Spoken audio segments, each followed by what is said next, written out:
Time to abandon ship. Oh no! Here we go!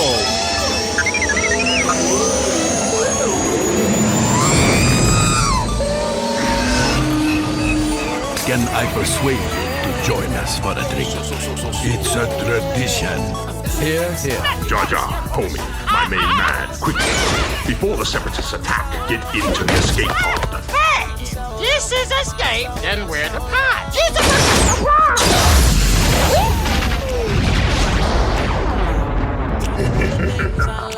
Welcome back to Star Wars Escape Pod. I'm your host, Josh. We've got Blake in the Escape Pod. We're going to be chatting to you about Bo-Katan. What happened to Bo-Katan?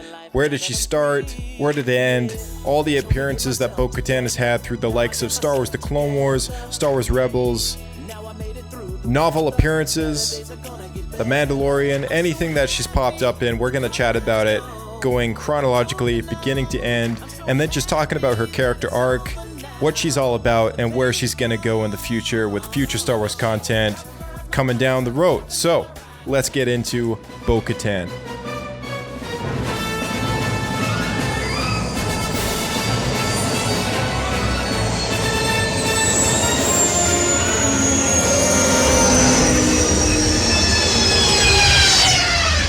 Another happy landing.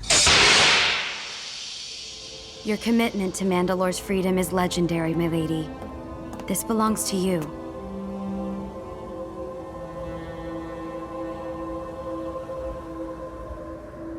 I had my chance to rule, and I failed. I am not my sister.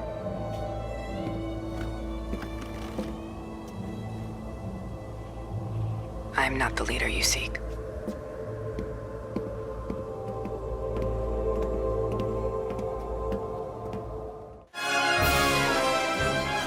Welcome back. Hello there, my little friend. Hello there, my old friend. What's going on, Josh? How's your night? Yeah, pretty good. It's going pretty well. What about yours? Better now. Get to talk about some Star Wars. Yeah, it's always the highlight of every single day. That's right. What? I wake up in the morning, I look at my wall, I see a Star Wars calendar. Look at my other wall, I see Star Wars Lego, Star Wars book. Look at my other wall, I see another Star Wars book. You know, go into my next room, I've got posters on the wall, pins, display cases, posters, you know? Like, I live and breathe the Star Wars, man. It's basically like you're living in the halls of Lucasfilm. Basically, I mean, you know, it might as well be right here. I mean, we got a very interesting character to chat about today because, of course, kind of like one of those characters that's popped up here and there, but really also hard to keep tabs on a lot of the time because she's there and then she's gone, she's there and then she's gone, but then she's always been around and she's very easily recognizable and, you know, big fan, favorite character at this point. And played by Katee Sackoff, the voice and the live action performance. Yeah, that was a cool thing in and of itself. This might be the first time Star Wars has had the voice actor play the live action character. I think it is, yeah, because with Ahsoka they didn't go that route. Everyone thought they would. Right, yeah, and you know, to our disappointment, they didn't. But you know, we already talked about that on the Ahsoka one. But then, of course, Saw Gerrera is another character that actually the first character that made the transition from animation to live action, starting in Clone Wars, going into Rebels, and then of course Rogue One. Yeah, it's still crazy to me that all the way back in Clone Wars they had Forrest Whitaker voicing Saw Gerrera. Yeah, they didn't. What? Have I been lied to? But yeah, I mean, Katee Sackoff so far is, I think, the only character, if I'm not mistaken. I think so. Has played the character in both iterations, right? Like animation and live action. Is that because she does live action like filming as well?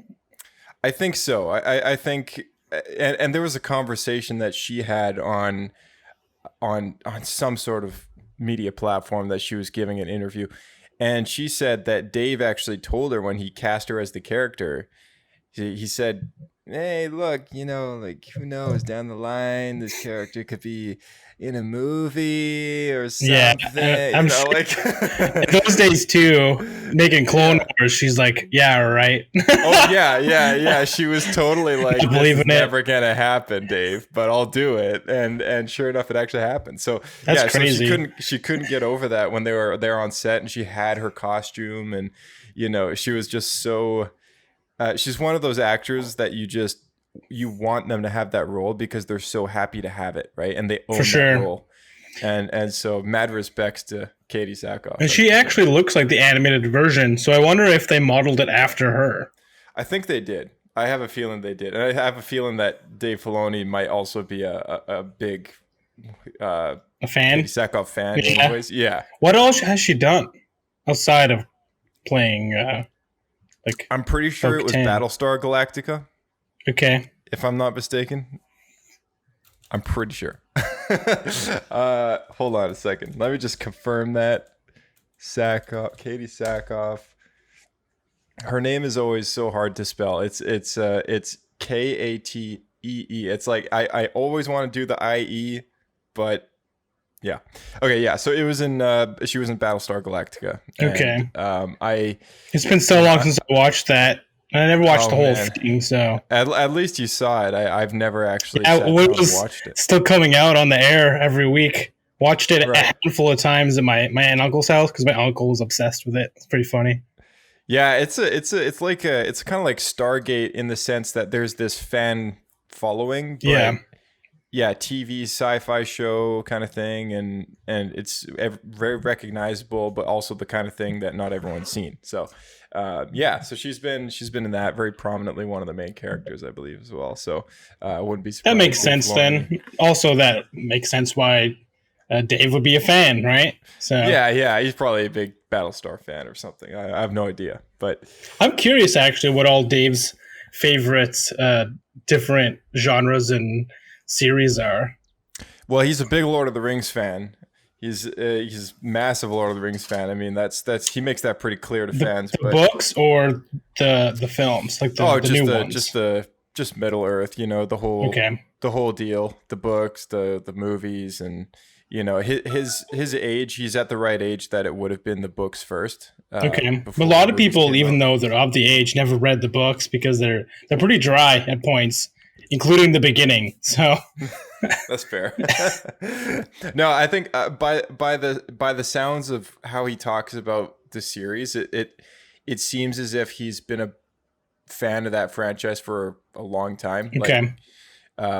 Yeah, I don't know. I mean, seeing as the trajectory of his job and just the nature of, I don't know, even just getting into this business and being a director of any kind of stuff, I would not be surprised if those stories of like being a fantasy lover and then of course also loving Star Wars, it kind of goes hand in hand. And, yeah, it's true. StarWars.com, and StarWars.com has had an article in the past, and I've actually tweeted it out on the podcast Twitter, but it's a Star Wars blog page where they did a comparison of the influences that Lord of the Rings has had on Star Wars throughout the years as different things have come out, and I thought it was a very interesting article. Probably would be Dave's stuff because George wouldn't have been influenced because Peter Jackson was releasing his films at the same time.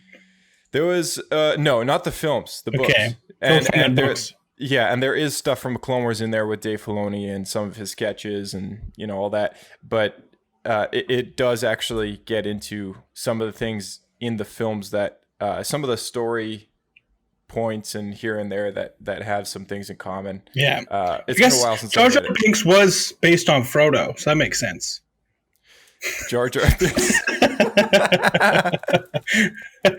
I can see the resemblance.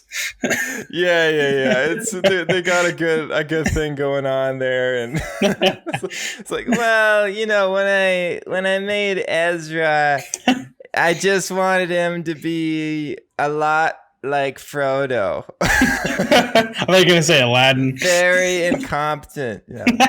Well, he's a bit like Aladdin too, and he's basically Aladdin.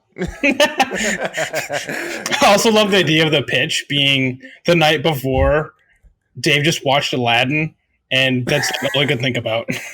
Oh yeah. I could just imagine that when Disney's looking for a new Star Wars character, nothing hits the right spot, and then Jay walks in the room. He's like, "We need a Star Wars Aladdin," and Katee is just like, "You know what? Let's do it, Dave. You're right. Star Wars Aladdin. Let's do it."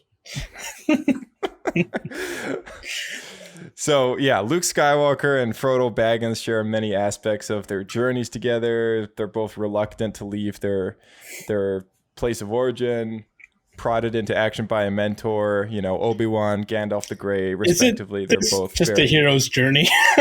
Yeah, totally. It's the hero's journey for sure. But then there's also, I mean, in the prequel trilogy, Anakin is also a lot like Frodo. And this I'm just going off of the article that they've done comparisons on.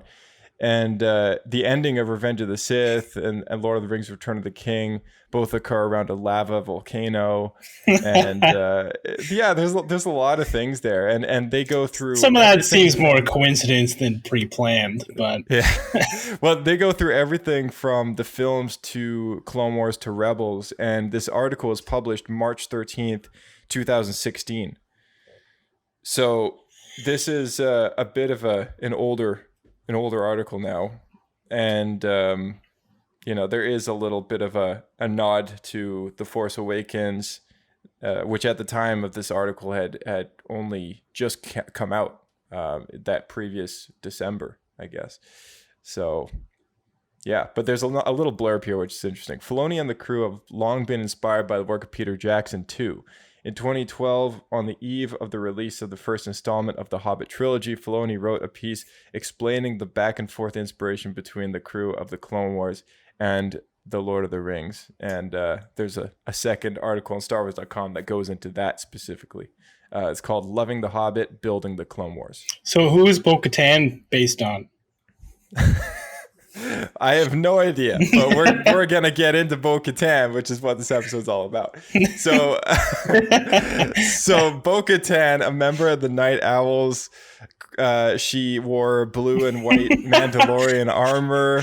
The Night Owls, to me, it just sounds like she stays up too late. Yeah. The clan that goes to bed after everyone else. Yeah, totally.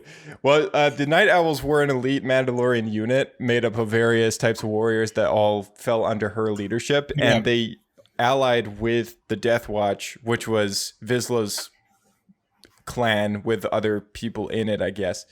And the Night Owls have just always been her thing. I don't really know if it's because she's technically part of the Kryze clan, but then the Night Owls is like a group, I guess, within that clan. It's Kryze, I think.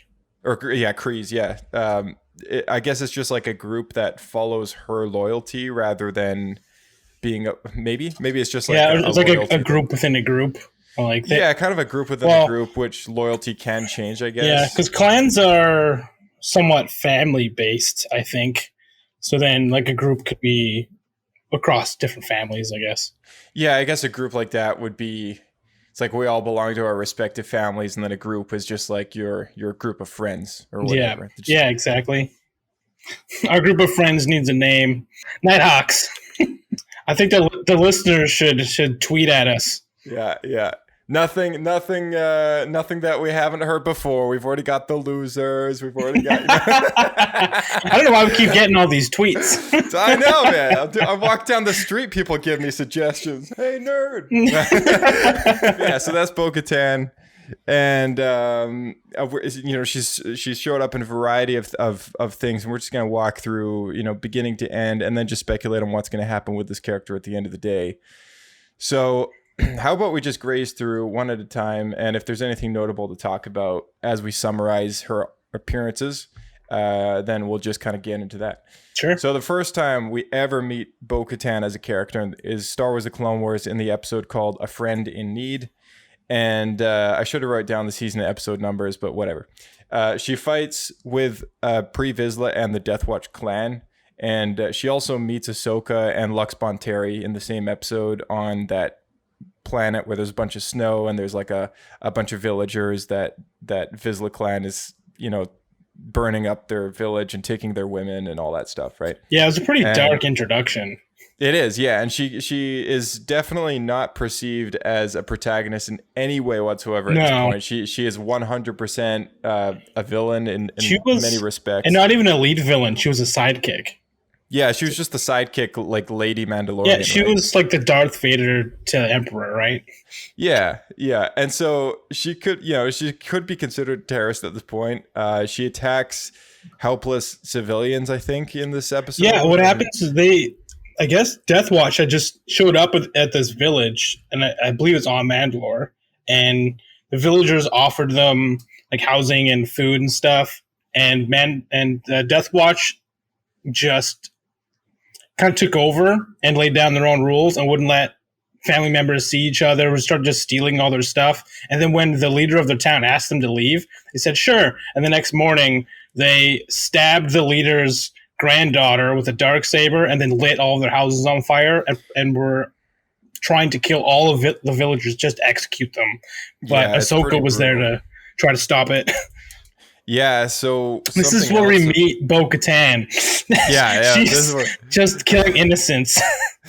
Yeah, it's kind of brutal. And I thinking back to that episode, though, I do have to say I don't remember specifically ever seeing Bo-Katan kill the people like the other Mandalorians were, but she did take part in the chase and fired some shots at Ahsoka and Lux when they were in the speeder trying to get away. Yeah. From the camp and all that. Yeah, so she was part of the whole thing and didn't seem to be resisting, but I don't know specifically if she was one of the people that just straight up murdered these people. Yeah, honestly, I don't know if it's ever been explained, but I'm really curious what happens in the division between her and her sister Satine, because her sister is the current leader of Mandalore, total pacifist, and Bo-Katan is essentially an outcast who's been, I'm guessing, forced out of the city, if not left on her own, and is trying to dethrone her sister and bring back the old culture. Yeah, it's pretty brutal. It's some what you would call some major dramatic family situation there. I mean, Star Wars is ultimately about family in many ways, and when you look at that greater picture of the Skywalker saga, it is about the Skywalker family. But in these episodes of the Clone Wars and these other shows and whatever else, you get those same type stories about family in other characters, right? And so even Saw Gerrera, for example, part of what makes his character is that his sister dies in the Clone Wars, and he evolves into this leader because she was the leader before him, right? And so when you look at Bo-Katan, like her conflict is derived from like being part of this like terrorist organization, could be the fact that she was forced out by her sister taking control of the planet. It seemed like she was in exile. Yeah, or even and just outlawing all these things, and so she obviously with different beliefs decided like, well, hey, these guys are going that way and doing their own thing to try and keep our actual culture alive. I want to be part of that. So I can imagine that she just gets sucked into that. Yeah, but it could definitely be one of those things where they lead you on a bit with, this is what we're trying to do, try to reestablish the old ways where we were respected in the galaxy, and then they slowly reveal to you that they're doing some very sketchy stuff. Yeah. I think it eventually, I think Bo-Katan realizes that well, I don't know. I think she knows that she can be better, and we'll get into that later as she kind of slowly evolves into a protagonist. But at this point in time, Death Watch seems to be the only group of Mandalorians who haven't turned pacifist. Yeah, and I think that's what she's kind of seeking to be part of at this point. Yeah, is she's trying to seek that original culture that she believes in. So the next time we see her is Clone Wars episode called Eminence. And Bo-Katan and the Death Watch find Maul and Savage Opress on their ship and rescue them. And this is the moment where they've been floating in space for who knows how long, and it's really cold in there, and their engines are dead and everything. And it was after Ventress and Kenobi barely escaped with their lives after they fought them on the the ship and then the junk world of I think it was like Raxus or something, or Raxus Prime or whatever. But or maybe it was another planet. Who knows? I think it is. I think it is Raxus Prime. Yeah, I forget. They're doing so much traveling. There's also that planet with all the villagers that Maul was killing and stuff. So I can't even remember the name of the planet. But yeah, basically they're stranded in space. Bo-Katan and Death Watch rescue them, and they figure out that these guys are after the Jedi because they're not Jedi and clearly not. But they realize that they can actually make an alliance, and I think Pre Vizsla just thinks to himself, oh, we can use these guys for our own gain and like they're a means to an end kind of thing. But then Maul was also talking to his brother about it, and he's like, wants to use them to a means to an end. They both have a plan to manipulate the other and eventually betray. So it's just kind of a race to see who's going to betray the other soonest. Right, exactly. And Bo-Katan's loyalty is tied with the fate of Pre Vizsla, which is kind of what works into the next arc or the next episode. Spoilers. Which is so so the next episode they show up in it's called Shades of Reason. Bo-Katan takes part in the plan to deceive Mandalore into believing that the Death Watch are actually heroes fighting the Shadow Collective. So up until this point in the story, there's been multiple Mandalorian arcs, and Satine has constantly reminded the people the Death Watch are terrorists. They're not to be trusted, all that stuff. And here they come, and they basically pose as the needed heroes that Mandalore needs because it's not militarized at all. And so they make a plan with Maul and Savage to actually commit crimes around the planet or around Sundari City. Yeah, with the new Shadow Collective, I believe it's called. The Shadow Collective. Which is what Darth Maul had done. He went to all of the major crime syndicates and either coerced or killed their leaders and forced them to join his new crew. And so he is now top dog of all the crime syndicates, which kind of foreshadows when we see him in the Solo movie.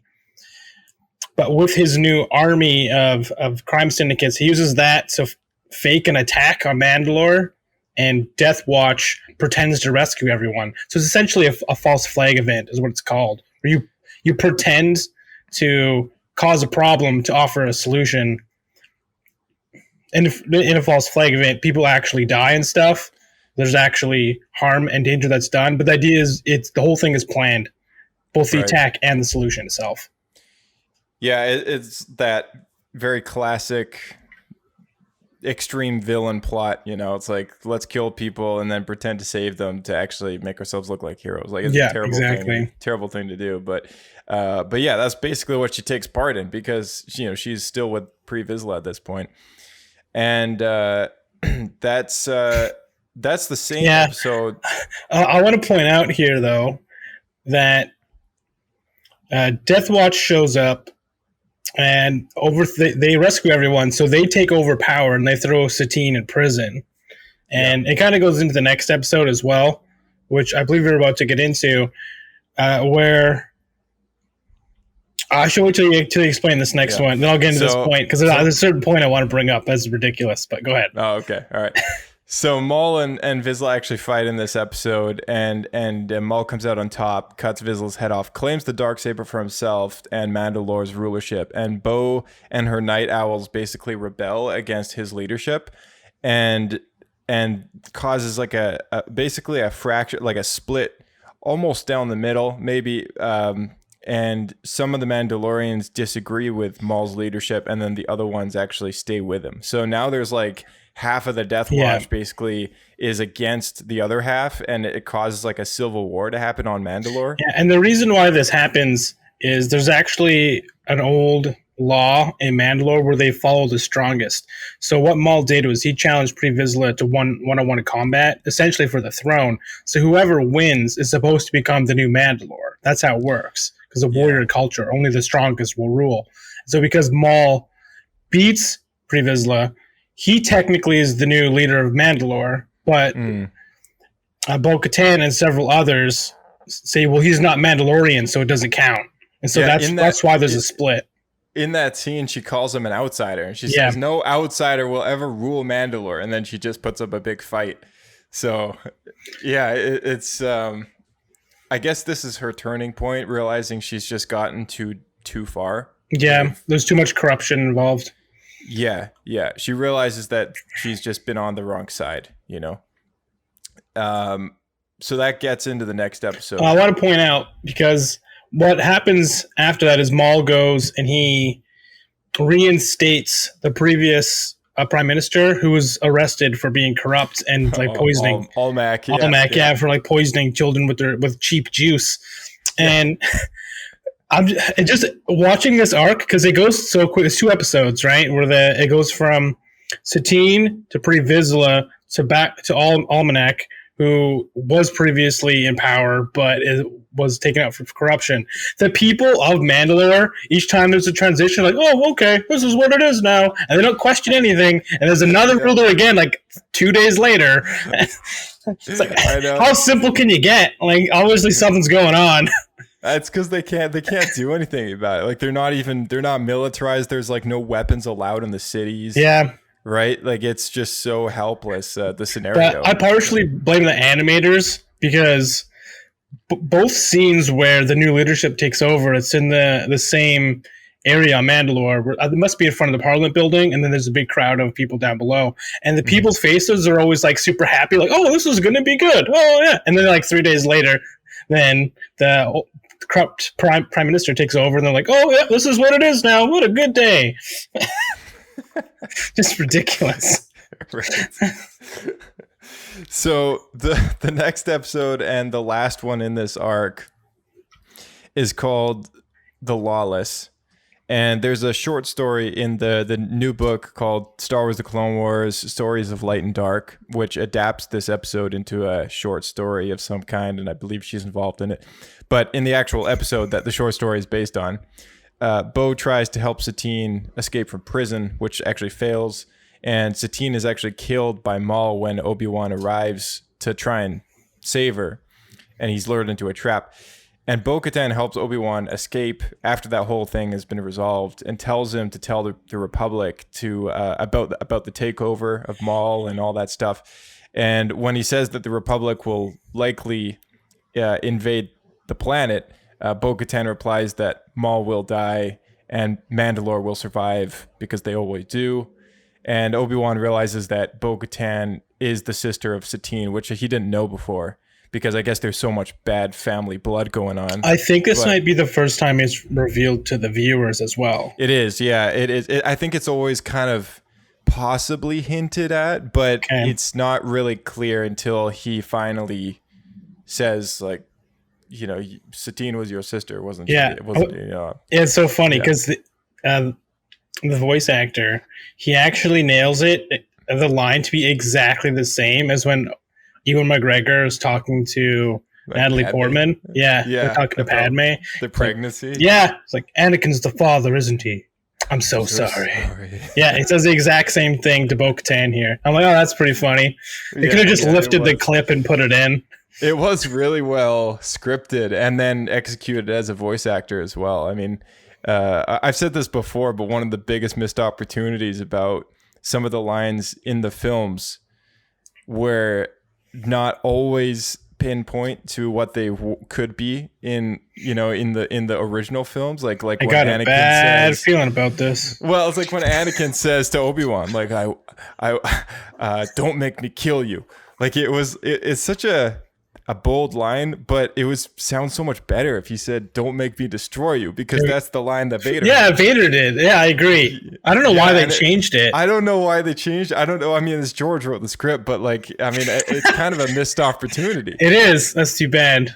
Then again, he did not write the script for Empire Strikes Back, so maybe that's what he originally wrote, and then he did the. I mean, he was the way he describes his involvement in those films. By the way, he stood over the shoulders of everybody involved. So it's, you know, I'm sure he still Had a lot of was sway. there when I'm sure he read sure. that line Yeah. a few times in reviewing the script and whatever else, but the overall story beats were his and everything like that. And the only reason why I'm pointing that out is because I'm thinking most people Irvin Kershner like changed it the last day before filming.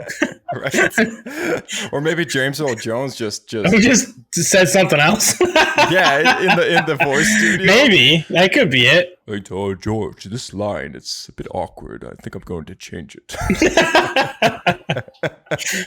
That totally could have happened. Yeah. But anyway, so that's the end of so Obi-Wan realizes Bo-Katan is the sister of Satine, gives his condolences, and then he leaves. And that is actually the last of what we saw in the Clone Wars up until its cancellation. And then we never found out what happened after that. And then talk about a cliffhanger.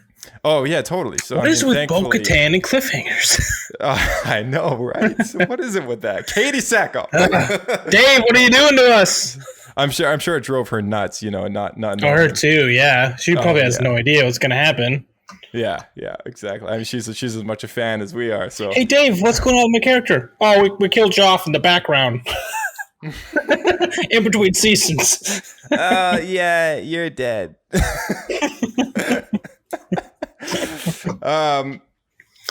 So season 7 rolls around, and we get Clone Wars Dangerous Debt is the Ahsoka arc, and Bo-Katan is seen on Obadiah with some of the Unite Owls in her group, and they are basically they see Ahsoka and they end up following and spying on her activities.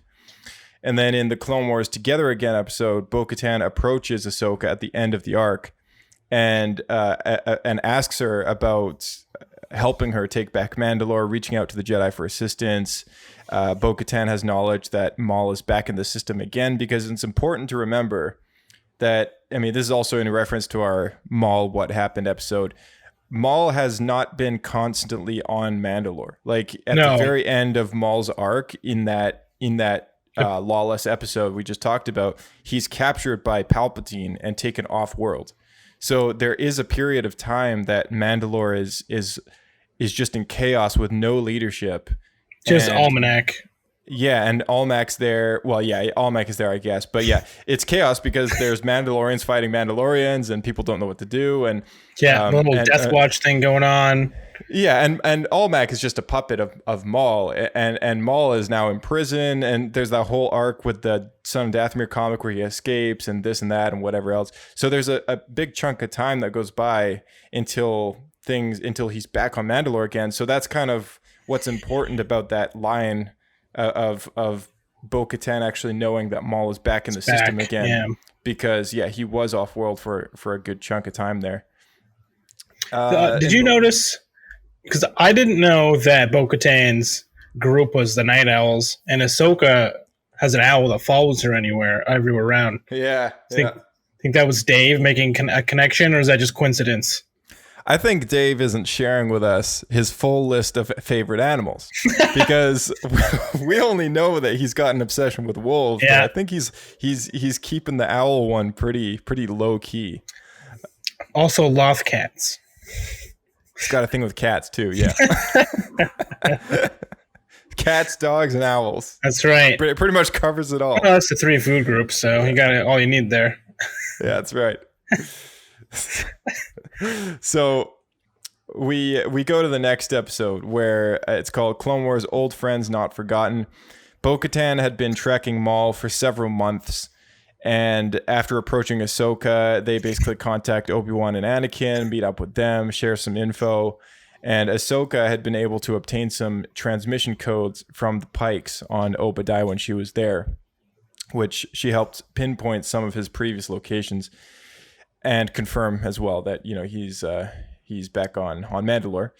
Bo-Katan explains that they know Maul is in the Mandalorian city of Sundari City, and Kenobi warns Bo about Republic occupation and breaking 100-year-old treaties by invading the planet, because at this point it's important to remember that while the Clone Wars is raging on, Mandalore has chosen to remain neutral based on Satine's decisions, right? And now she's gone, and yet those decisions are still in place because the new leader is Maul /Almag, and they're not in touch with the Republic. They're not in touch with the the Seppies or anything like that. They're kind of doing their own thing, but it's just a planet sitting there on the side of the war, just rotting in chaos, you know?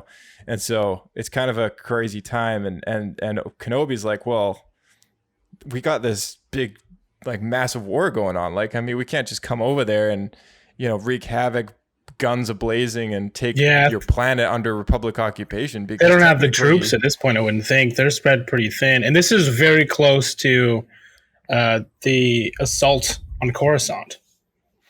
Yeah, very close. It's right before Obi-Wan and Anakin pack up and leave to go rescue the Chancellor. But yeah, I mean, it's an interesting time because he's like, well, not only do we not have the resources to help, but as much as they would like to, but you're kind of not part of the Republic, so it's true. Should we care, right? And that's a big deal for Ahsoka because she's like all about helping people in need now that she's not part of the Jedi. She doesn't have this code or these responsibilities being thrown at her, kind of thing. And she's realized that, you know, we got into that in the Ahsoka What Happened episode as well, that she's more all about helping people now rather than going where the river flows kind of thing. Just following the code.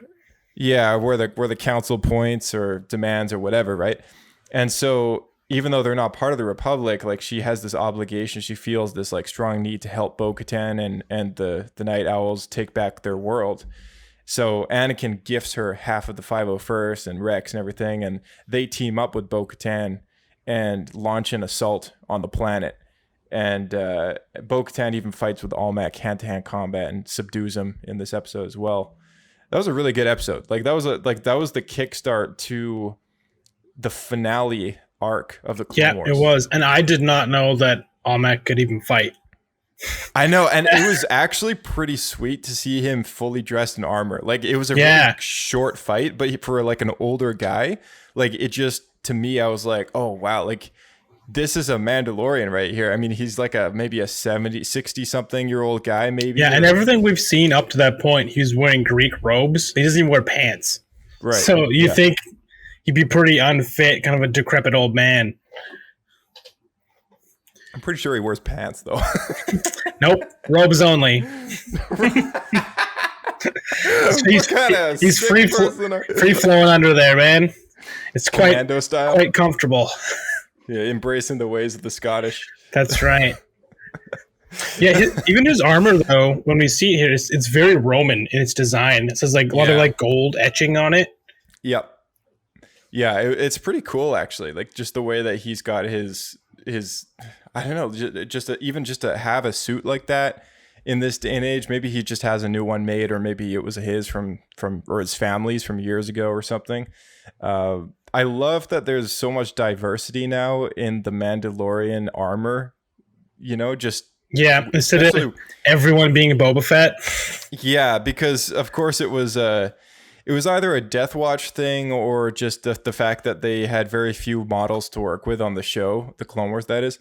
But the fact that they've now confirmed through The Mandalorian that everyone has the ability to customize their armor how they like. Oh, I like that a lot. I'm glad that they went that way, because that's what it was originally in the novels. Right. You know, the Karen Travis novels. Yeah, and it adds so much more to the culture, you know, just to have that individuality. Ability. Yeah, the individuality, because their armor, their helmet is their face. Like that is like that's to some of them who never take it off. You know, that's kind of the whole look that they're going for, right? Yeah, and it's funny though that the ones that are unique, we also learn are less unique than we thought, because for a long time, Bo-Katan was the only one who had this very like Greek sort of look to her helmet. She has like a nose guard. Yeah. And then Sabine has the same one, and all the females. Her sidekick in Mandalorian has one as well. Yeah, and Sabine's mom as well has the that visor.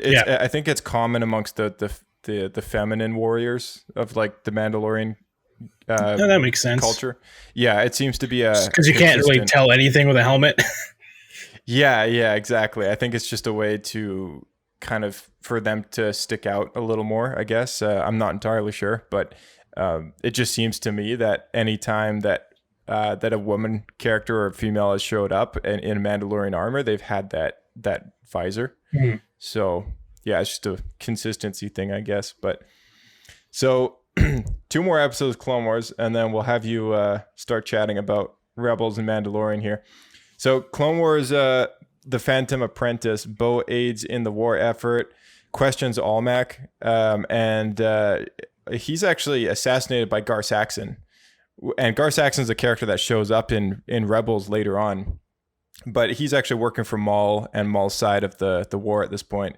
And Bo-Katan chases down Gar Saxon, has a fight with him, but he actually gets away. And later on, she worries about the occupation and sees the people suffering because of what's going on. And also helps capture Maul in this episode after Ahsoka has her fight with Darth Maul above on the rafters of the city or whatever. And in the last episode that we see her in the Clone Wars is called Shattered.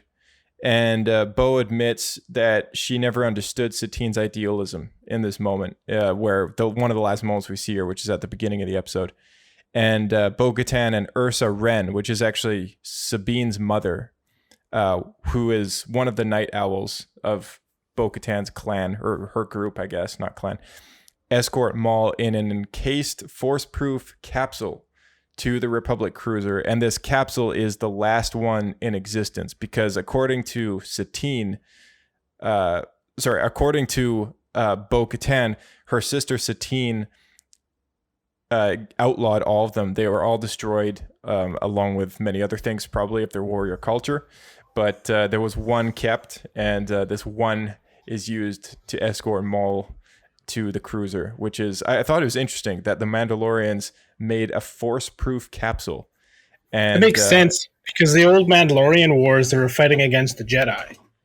Yeah, and Bo-Katan describes it as something that they used to subdue the Force maniacs that were running around. She kind of throws it at Ahsoka as a bit of a joke, but it's actually that was what it was used for, was imprisoning Jedi and stuff. Honestly, I really want them to make a movie in that time period.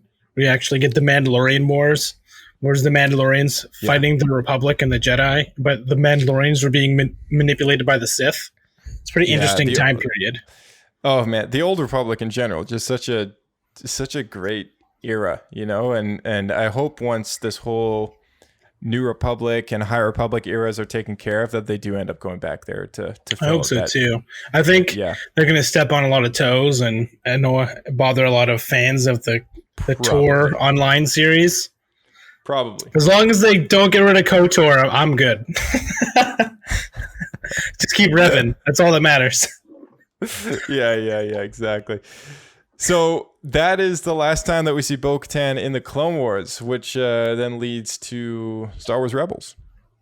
Yeah, and there's obviously a lot that happens in the time gap that they really don't get into, which is kind of unfortunate because we pick up where Mandalore has been entirely taken over by the Imperials, and any Mandalorians that are not under Imperial occupation are kind of in hiding on the planet. Yep. And the Empire is actually trying to exterminate them and harvest their Beskar. As Sabine points out, that their planet is so desolate because it's just known war for too many years. Yeah. That's part of the reason why actually the Mandalorians live in these bubble cities, because the rest of the planet, or the majority of the planet, is just inhabitable. Yeah. It's just so war scorn. And I think it's a reference to a Legends story of some kind where the planet was bombarded. Yeah, by space. That's the Mandalorian Wars as well. That was what Revan did when he was leader of the Republic. Yeah, so I think they took that and ran with it for a descriptor of the planet, and that's why Sundari City is just this bubble. Everyone lives underground. Didn't you point out at one point that they showed Mandalore from space and there was physical damage you could see on the planet?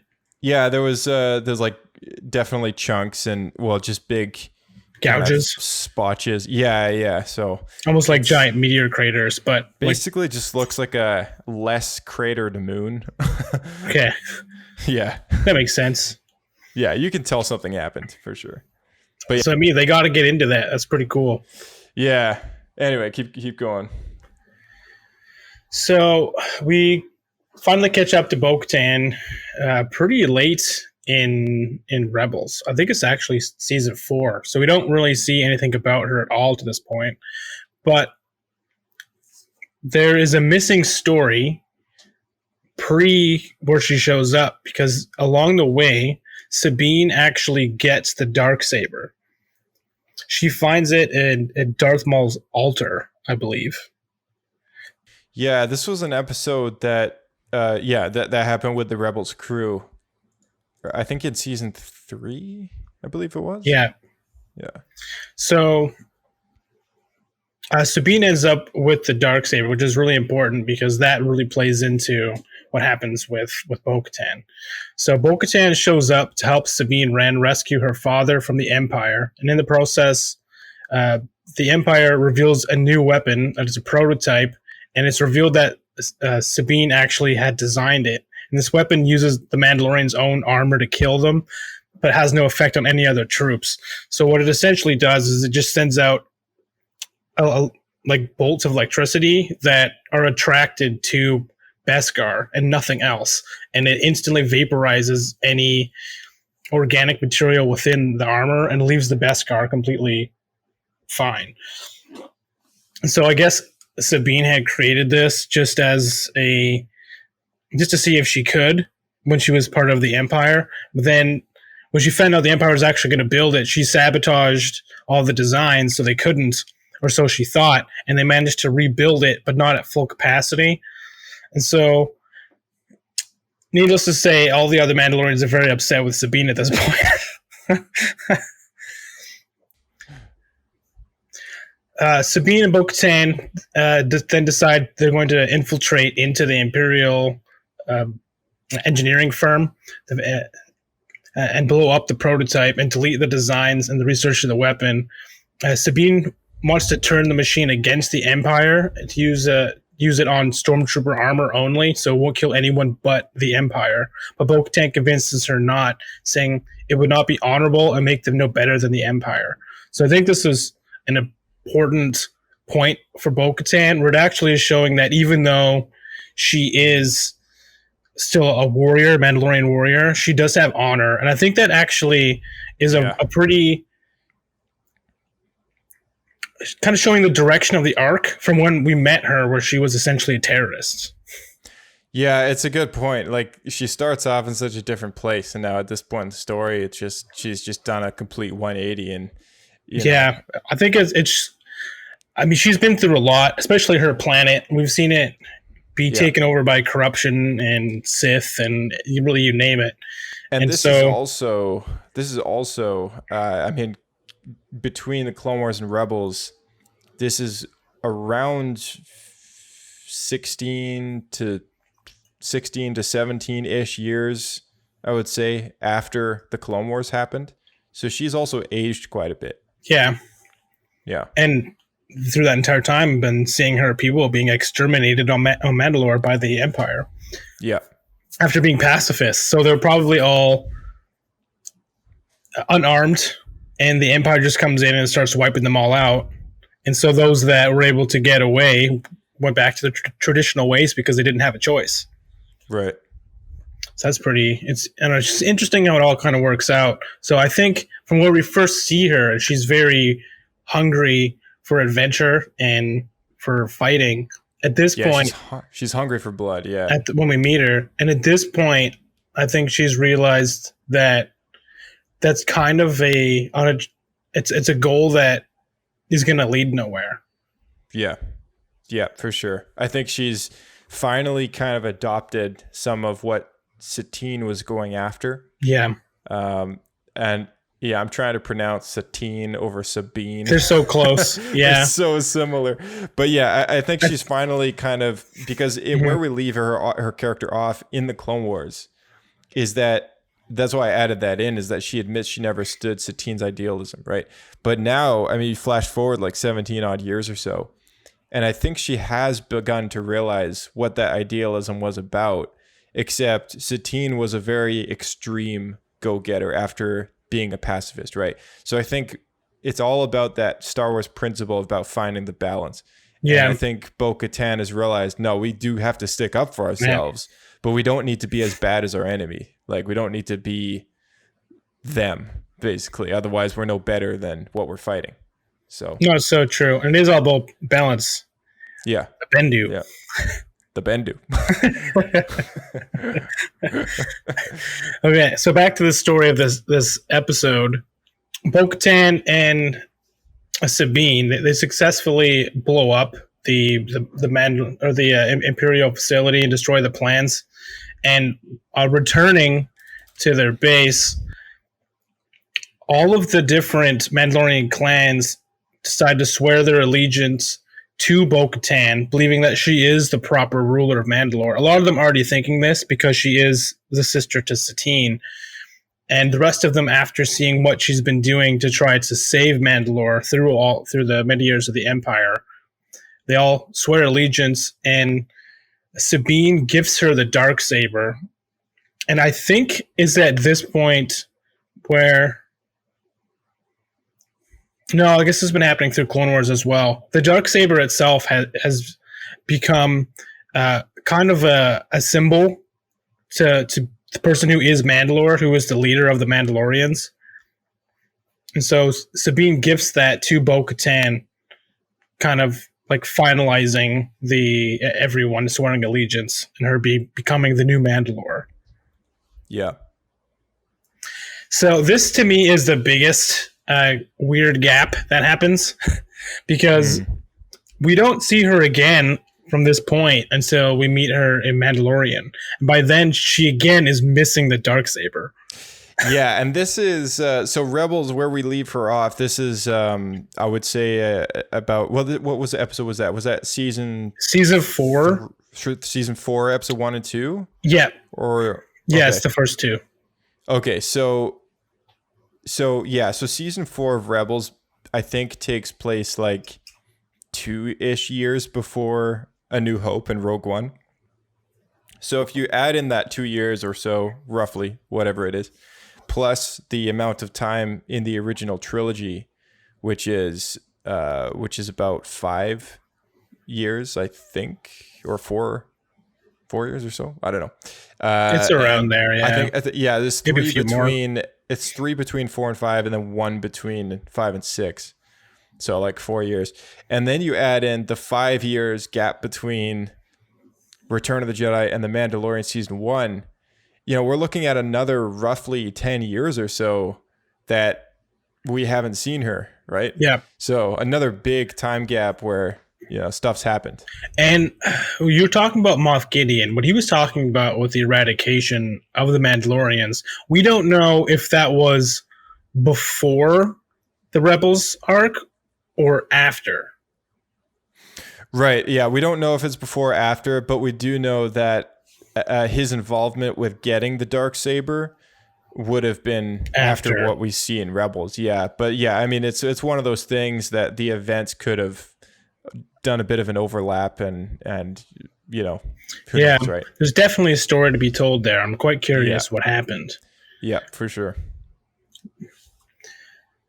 So in Mandalorian, it's chapter 11 that we meet Bo-Katan at last in live action.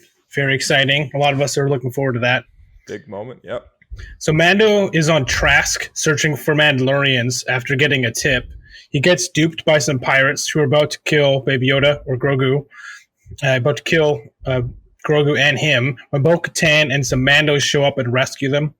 Bo-Katan agrees to help Mando find a Jedi to train Grogu, but requires aid herself. Mando agrees, and the group infiltrate an Imperial transport, killing the crew and commandeering their cargo, which was all blast rifles that Bo-Katan was looking to use to continue to fight back on Mandalore and arm some of the Mandalorians. Bo-Katan interrogates the captain of the ship on where to find Moff Gideon to recover her lost Darksaber. So this is, I guess, where it's really revealed that the Darksaber has been taken from her, because I think it's kind of foreshadowed a bit. She says that Moff Gideon is taking something from her, but she doesn't say what it is, and we never see her with it. So Yeah, because she questions she questions like the captain or whatever. Yeah. Like, on the ship. But yeah, I mean, obviously, if you watch everything chronologically, like it's very apparent that when she shows up, she doesn't have the sword it. anymore. Yeah.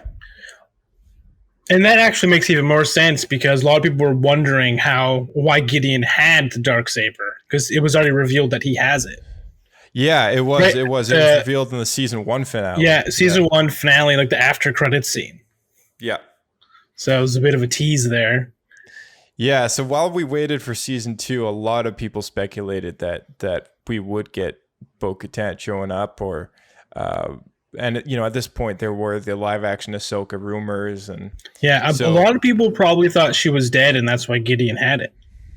Yeah, it's a good point. I mean, a lot of people could have thought that as well, and there's so many questions still as to what actually happened that he got the Darksaber, because he would basically have to have bested her to get that, because they're Imperials. So yeah, somehow. Well, that being said, because of what we learned in the next episode, where the Darksaber has to be won in combat, that means that he probably did beat her, because she can't just be gifted it back, right? Yeah, because she because when she and this is going into your next episode here, but yeah, when she goes to fight Gideon with, she goes with Boba and Din Djarin and the rest of the crew to rescue Grogu, she insists on being the one to fight Gideon. She was very persistent on that. Yeah, so I'm almost convinced that they must have dueled it out at some point and that she lost. It's the only thing that makes sense, or else why would she be okay with Sabine gifting her the Darksaber previously, but now she can't? Yeah, exactly. And not to say that he won it ethically, but I think that she's insistent on winning it back the right way, because she's now a little more... Well, she needs to prove herself to the other Mandalorians. She needs to, I think she needs to prove it to herself as well, because when she takes the sword from Sabine, she does it in the presence of all the leaders of Mandalore at the time, all the clan heads and stuff like that. And she also does it with the oath that she takes it on behalf of her sister Satine, right? So I think she's got a lot to live up to while taking back this Darksaber. She wants to do it from the most truest part of her heart, which feels as if she has to earn it, right? Yeah, it makes sense. Yeah. Especially like what we just learned about her in the Rebels episode. She carries a lot of honor, right? Yeah. And so if she doesn't win it honorably, then it's false. It's not true. So the last time we see her is in Mandalorian chapter 16. It's the final episode of season 2. And Mando has found the location of Moff Gideon and invites Bo-Katan to help him rescue Grogu from him.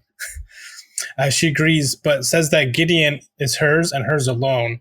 And the three and Fett create a ruse posing as a distressed Imperial shuttle that needs a temporary emergency landing on Gideon's ship, with the Slave One firing at them. Once aboard, the Mandalorians quickly start clearing the ship of troops and make their way to the bridge. Mando breaks off and goes to the brig to save Grogu. When the team arrives at the bridge, they're surprised to find Moff Gideon isn't there. Instead, he is in the brig with Grogu.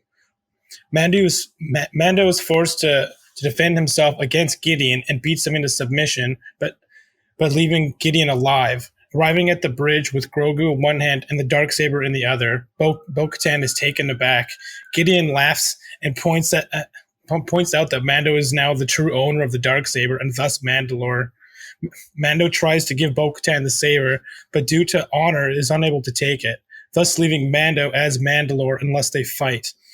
Before a result can be reached, the Imperial Dark Troopers show up to kill them, and they are saved by Luke Skywalker, leaving the mystery of Bo-Katan, Mando, and the Darksaber up in the air.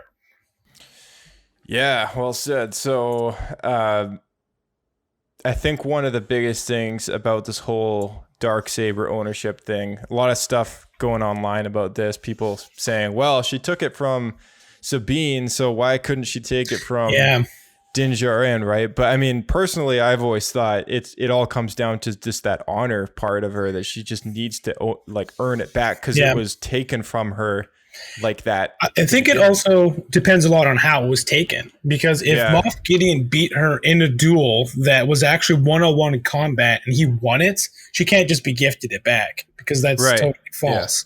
Because Mandalorian culture is supposed to be the strongest rule. And that's why I keep thinking to myself, I think there was a duel between the two of them. Yeah, I think so too. It's the only thing that makes sense. It's the only thing that makes sense. Yeah. Because if he had stolen it, she wouldn't care if it was gifted back. Right. Yeah. Or I mean, maybe some explosion went off and it flew out of her hand, and even then, why would she be not okay with getting it back? Right. And that's what I meant about the unethical fight. Like maybe something happened that he got it somehow, but she wasn't necessarily bested in a sword duel of any kind or whatever, right? Like maybe something like that. But I think it would be more like a duel that went honorably at first, and then he did something schemy, like a toe blaster or something. Yeah, something like that. Yeah, exactly. So, I mean, knowing Moff Gideon now that we've seen him fighting Din Djarin and stuff, I can imagine that being a thing. Right? Yeah, he's very schemy, right? Where he just says come, just take the child and leave. And then Mando turns his back and tries to stab him. Yeah. Yeah, literally tries to stab him in the back. So, yeah. And it's funny because he is part of the Secret Service of the Empire. So it's kind of ISB, he's like a CIA or an FBI agent. Like, yeah, go for it. And then tries to stab you in the back and you're turn around. Yeah, sneaky. Yeah. So, yeah, I mean, what do we... and now we're left with the question of what's going to happen with this character, with the sword, all that stuff, because there's a rumor that says that there will be a time jump between season 3 and 2, or between season 2 and 3. Yeah. That's the rumor. All right. That's not confirmed or anything like that. I've just seen that floating around everywhere. It could be. Mando, he completed his mission of finding a Jedi Master for Grogu. So they could, if they wanted. They don't have to pick up where they left off. Yeah. Yeah. It's for sure a possibility. And then if they end up doing that, does that just mean that Bo-Katan decided to just pack up and leave and go back to where she came from without the sword that she's been seems fighting pretty so hard unlikely. If you just see her facial reaction to Mando holding the sword, she's not going to give up on that very easily. No, she's a little let down at that. Yeah. She looked very distraught. She looked like she was unhappy that now she has to kill him. That's what her face looked like. It did look like that, yeah. But then also she didn't want to kill him because he's an honor. Right? Yeah, exactly. And he's an honorable guy. He just pretty much turns it off and gives it to her. He doesn't even care about the sword. He's just like, here, take it. It's I don't care about it. I don't want it. But because he's not part of that Mandalorian culture, he's part of the cultists, the cult group, the way, right? The ones that follow the way. What they call themselves, the Watchers or something. It was not the Watchmen, but the night Watchers, or I don't know. It's Game of Thrones. The Watchers on the wall. That's it. No, yeah, he was a part of that group though, right? Yeah, so he doesn't even know the significance of this sword, right? Yeah, not at all.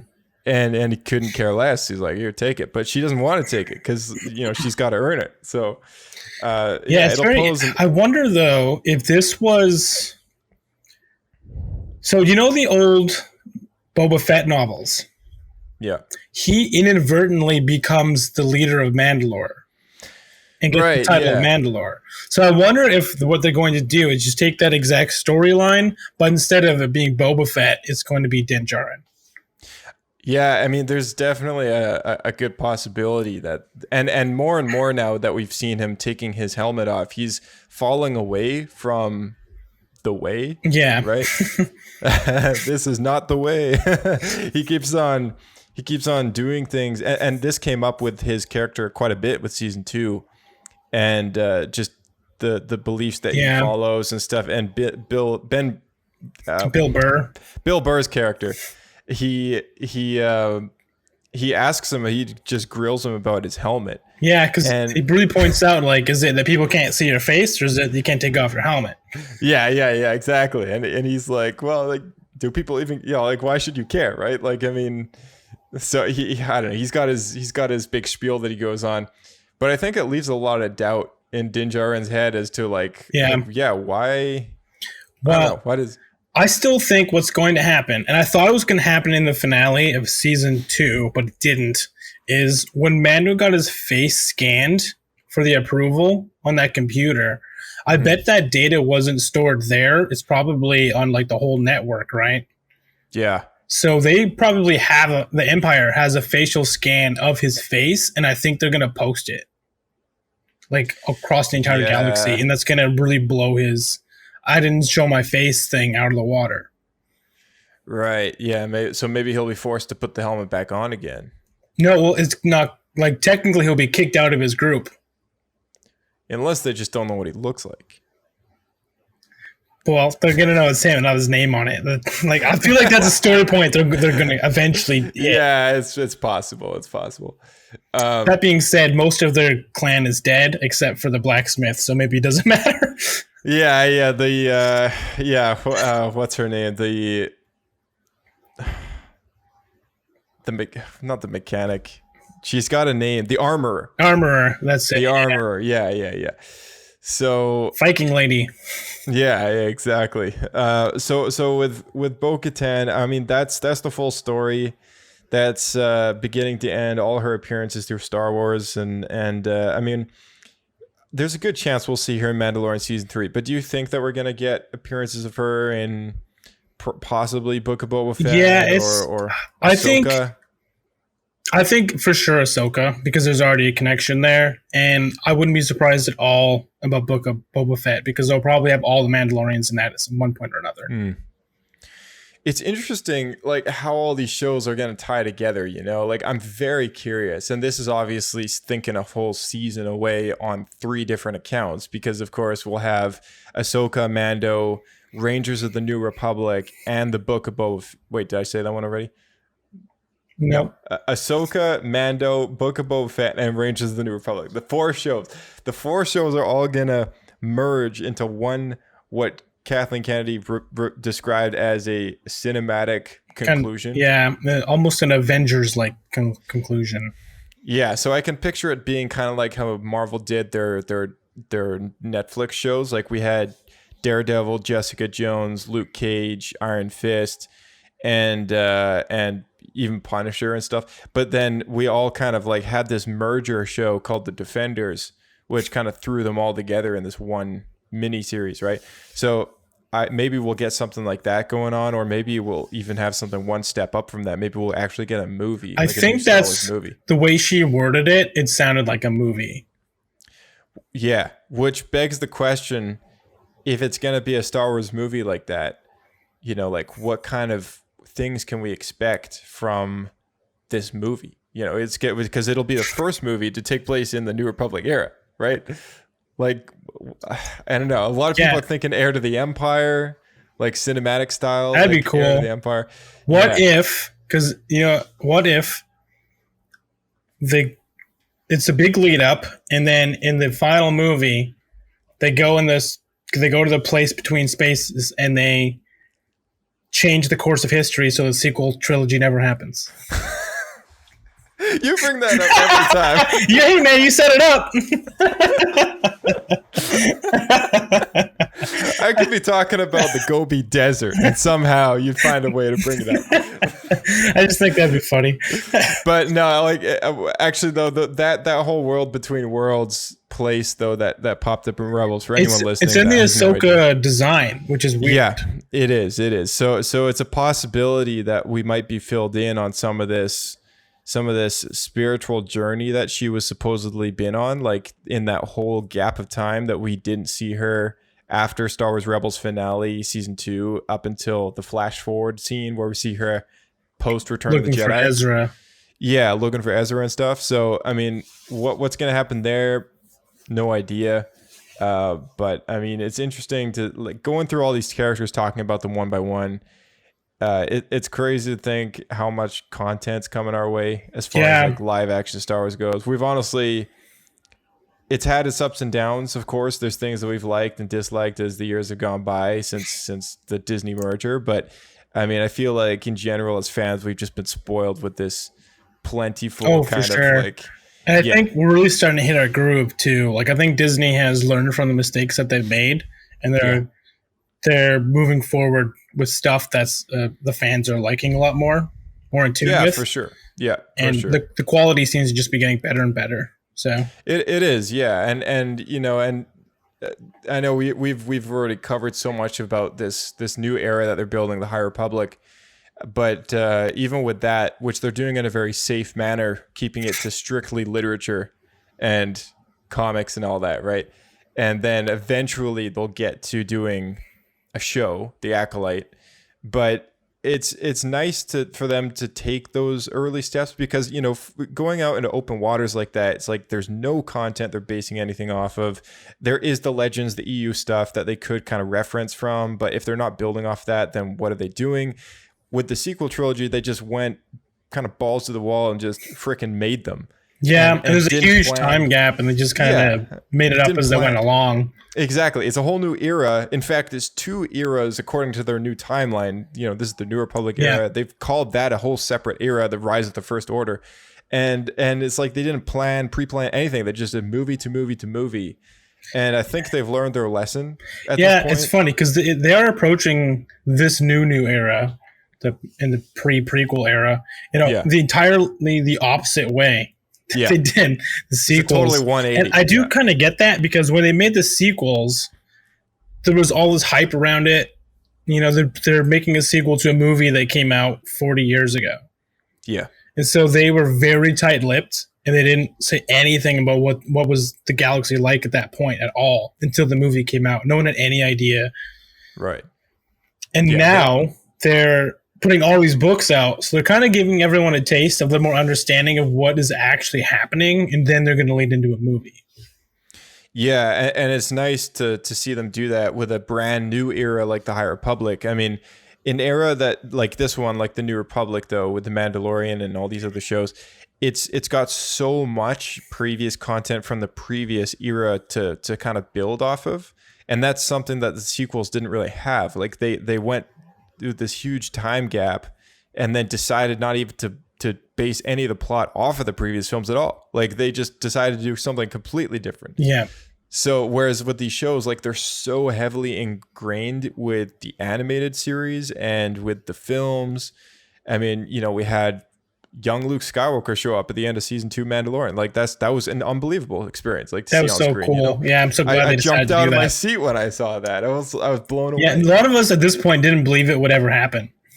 Exactly. A lot of us were like, I mean, I personally, I never once saw it coming. I mean, I was enjoying Mandalorian so much up until that episode. And then I saw that episode and it just doubled my experience. I was like, this has now single-handedly become one of the best things that they've done in the last. Oh yeah, I agree entirely. X amount of years or whatever it's been. So even though it looked a bit rushed in quality, like I didn't care. So happy they just did it. Yeah, I was so happy about it. I was like, you know what? I'm just stoked that we got that in the first place. Like whether or not we see that again, at least we saw it. Like it was something that I didn't expect and didn't know I wanted. And well, I mean, I wanted that stuff, but I didn't know I wanted it in this show, right? And it also left me feeling kind of bad about Luke because he's got to take care of this toddler for the next 400 years. Yeah, I know, right? I mean, okay, so I read the Rise of Kylo Ren comic book, and you know, a bit of a spoiler there, but Grogu's not a part of the Jedi Temple, his thing going on at that time. So something's gonna happen to Grogu between the sequel trilogy and this show. And characters like Bo-Katan and stuff, I mean, she would be like well over into her 70s or something like that by the time of the sequel trilogy as well. So, you know, it's tough to say where some of these characters are going to end up. You know, we had Captain Rex turn up in Return of the Jedi, so stranger things have happened. Well, and that's a guy with the age acceleration too. So I mean, Exactly. he's got he the would have short been end of the in stick. his 70s on the health side. Oh yeah, for sure. Okay, that's another thing. Will we get Tamora Morrison back as Captain Rex?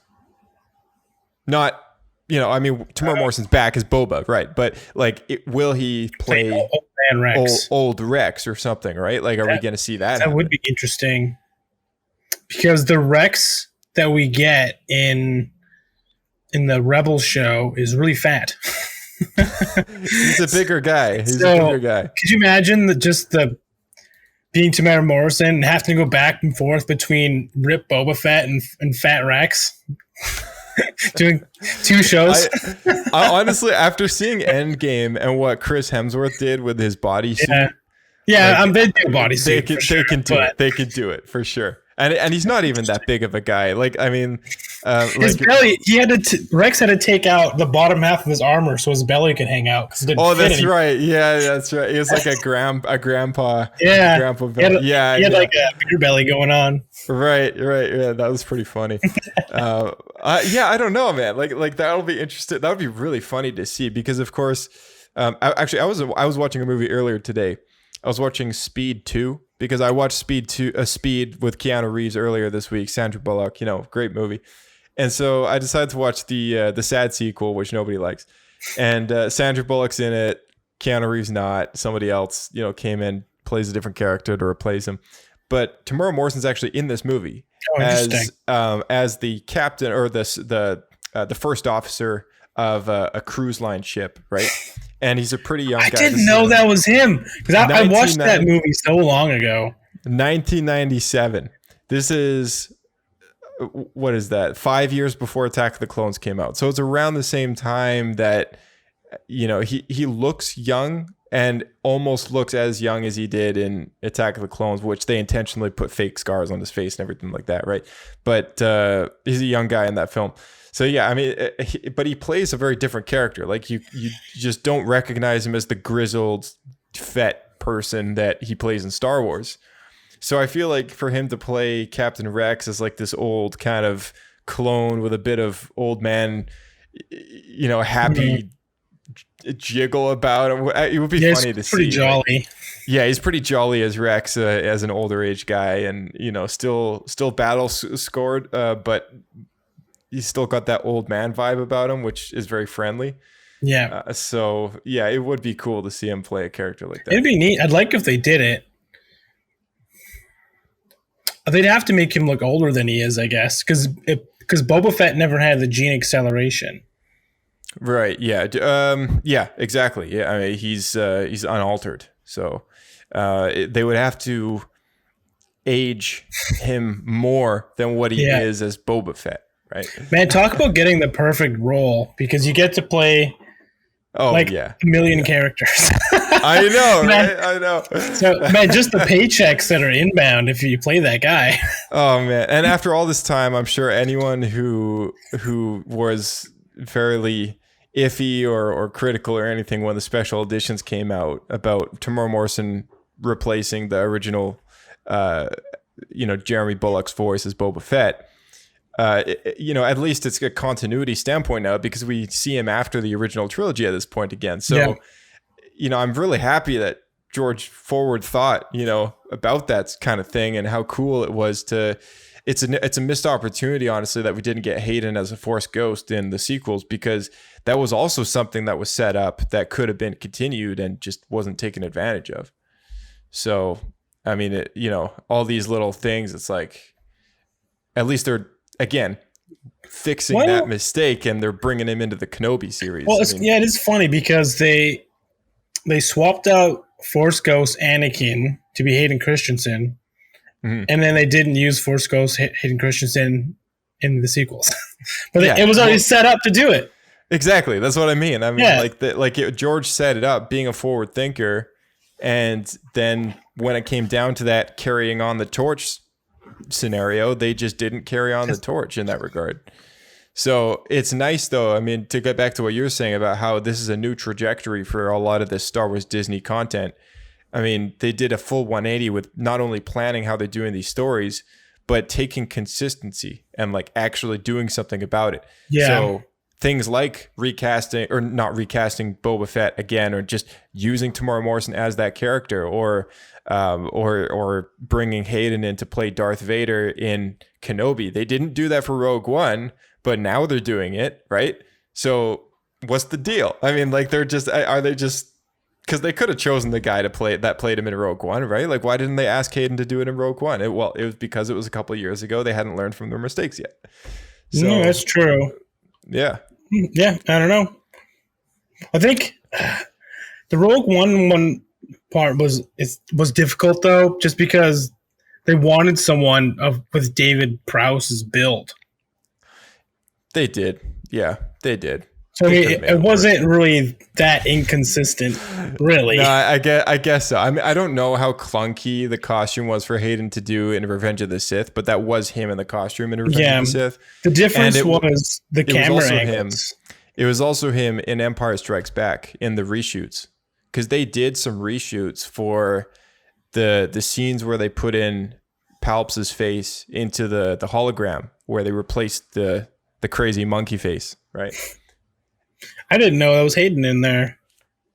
Yeah, and it was Hayden kneeling at the foot of the hologram in that big room and stuff. So yeah, I mean, he's definitely been in the Vader costume enough to have earned that position. But I was surprised that they did. I just wonder if it's a height thing, because David Prowse is so tall and he has such a wide shoulder build. That's the only thing I can think of. But. Yeah, it's possible that's the case. I mean, maybe I don't know. Maybe they were thinking about the scene where he goes down the hallway or something like that. But then again, that was a whole reshoots thing. So, and he's also demasked when he's in Vader's temple and he's in the back. Yeah, that part they definitely could have done Hayden. Yeah, when Vader's full suited. I'm not sure if it would look quite the same, just because he is a lot skinnier. Right. And shorter. Yeah, I don't know. I mean, it'll be interesting to see whether or not, because they've just said that he's going to be in the show. They haven't really, I mean, they've confirmed that he's going to be as Darth Vader, but whether that means he's constantly going to be in the suit, and whether or not they might have like a stunt double to do the other shots that require some more swinging around of lightsabers or something like that. Like maybe they'll have two people playing and he'll be one of them, right? Or maybe they haven't really confirmed it, but they could be calling him Darth Vader, but they're actually bringing him back to reprise the role of Anakin Skywalker in a flashback scene or something. So there's that possibility as well. It could really be either, Force Ghost, flashback, or he could just be Vader. Could just be Vader. Yep. In a very small scene. He could just be in there for like 2 minutes in the whole show. I don't know. Did they announce when the Ahsoka show is going to take place in the timeline? Yeah, they have. So I did find a rumored, again, grain of salt. I did find a rumored synopsis of the Ahsoka show. And I did actually send it out as a tweet on the Escape Pod Twitter. So if any of you guys have been following Escape Pod Twitter, it's at SW Escape Podcast. Daily updates there. And I'm trying to find it, and I can't find it now, of course. Because I was wondering if it takes place really on either side. I guess so it doesn't really matter whether it's post-Rebels or pre-Rebels. Yeah. It is a post. It is post-Rebels. Yeah. So in that case, it could involve a storyline that has Bo-Katan lose the Darksaber. It could, and I mean it's obviously also something. Mandalorian did flashbacks to the Clone Wars where Din Djarin was a young boy, right? So it's possible that we could get flashbacks in the Ahsoka show as well. And here's the synopsis. I just found it. Ahsoka Tano is on the hunt for the evil Grand Admiral Thrawn in the hope it will help her locate the missing Ezra Bridger, the young Jedi that disappeared with Thrawn many years ago. So that is the possible synopsis. I don't necessarily know that's confirmed. That'd be cool. as far as plots that could take place in that era, is something I'd be very interested in. It does also sound pretty legit. And I could see that leading into a big film finale that involves Thrawn as the lead villain, and they all have to team up.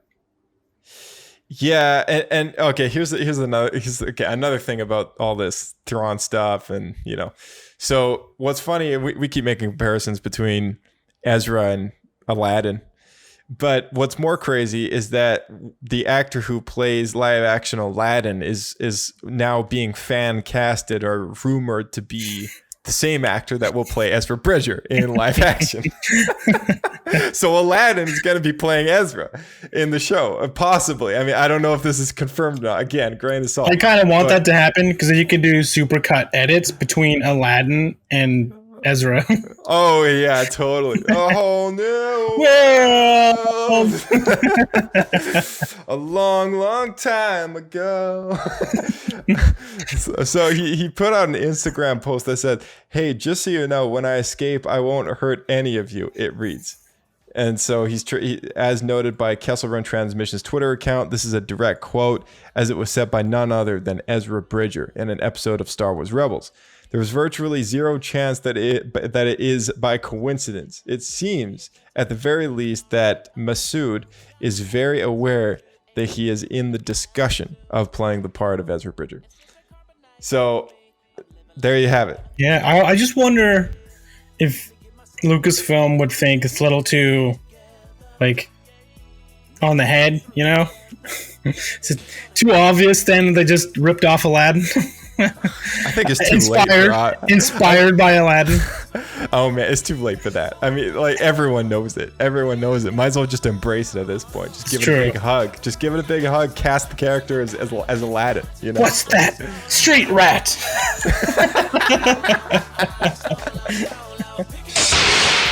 All right, thanks guys for tuning in to Star Wars Escape Pod, and as always, thank you to our lovely co-host Blake for joining us for another episode of What Happened.